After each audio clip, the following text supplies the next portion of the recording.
ಭೂ ದಾಖಲೆ ನೀಡಲು ರೈತನಿಂದ ಲಂಚ ಪಡೆದಿದ್ದ ಅಧಿಕಾರಿಗೆ ಉಪವಿಭಾಗಾಧಿಕಾರಿ ಶ್ರೀನಿವಾಸ್ ಕ್ಲಾಸ್ ತೆಗೆದುಕೊಂಡಿದ್ದಾರೆ. ಮಂಡ್ಯದ ಕೆಆರ್ಪೇಟೆ ತಾಲೂಕು ಕಚೇರಿಯಲ್ಲಿ ಎಸಿ ಶ್ರೀನಿವಾಸ್ ಸಿಬ್ಬಂದಿ ಪ್ರಶಾಂತ್ಗೆ ತರಾಟೆಗೆ ತೆಗೆದುಕೊಂಡಿದ್ದಾರೆ.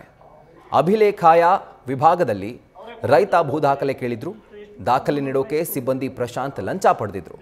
ಈ ಬಗ್ಗೆ ರೈತ ದೂರು ಕೊಡ್ತಾ ಇದ್ದಂತೆ ಕಚೇರಿಗೆ ಧಾವಿಸಿದ ಎಸಿ ಶ್ರೀನಿವಾಸ್ ರೈತನ ಸಮ್ಮುಖದಲ್ಲೇ ಸಿಬ್ಬಂದಿಗೆ ಕ್ಲಾಸ್ ತೆಗೆದುಕೊಂಡಿದ್ದಾರೆ. ಅಲ್ಲದೆ ಹಣವನ್ನು ವಾಪಸ್ ಕೊಡಿಸಿದ್ದಾರೆ. ಬಳಿಕ ಎಸಿ ಸಿಬ್ಬಂದಿ ಮಾಡಿದ ತಪ್ಪಿಗೆ ರೈತನ ಬಳಿ ಕ್ಷಮೆಯಾಚಿಸಿ ಸಿಬ್ಬಂದಿ ಮೇಲೆ ಕಾನೂನು ಕ್ರಮ ಜರುಗಿಸೋದಾಗಿ ಭರವಸೆಯನ್ನು ಕೊಟ್ಟಿದ್ದಾರೆ. ಬಿಲ್ ಕೊಟ್ಟಿರಲಿಲ್ಲ ಸರ್, ಈಗ ತಗೊಳ್ಳಿ 350 ರೂಪಾಯಿ ಬಿಲ್ ಕೊಟ್ಬಿಡಪ್ಪ ಅವ್ರಿಗೆ. ಅವ್ನು ಏನು ಸ್ವಲ್ಪ ಎಣಿಸ್ಕೊಡೆ, ಅದೆಷ್ಟು ಎಣಿಸ್ಕೊಡೆ. ಏನು ಲಂಚ ಅನ್ಕೊಳ್ಳೋ, ಏನು ಅನ್ಕೊಳ್ಳಪ್ಪ ನಾನು ಹೇಳ, ಏನು ಅನ್ಕೊಳ್ಳಿ ಹೇಳ. ಹೋಗಿ ಮಿಸ್ಟೇಕ್ ತೊಗೊಂಡಿದ್ದ, ಏನು ಮಾಡಿದ್ದೆ ಅವರೇ ಕೊಟ್ಟರು ತೊಗೊಂಡೋಗ್ಲೇ. ಎಷ್ಟು 1300 ರೂಪಾಯಿ ಇಸ್ಕೊಂಡಿದ್ರಲ್ಲಪ್ಪ ನಿಮ್ಮ ಹತ್ರ?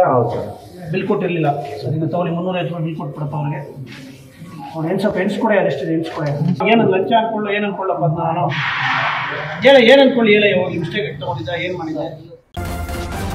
ನ್ಯೂಸ್ ಫಸ್ಟ್ ನಿರ್ಭೀತಿಯಿಂದ ನಿಮ್ಮ ಪರವಾಗಿ.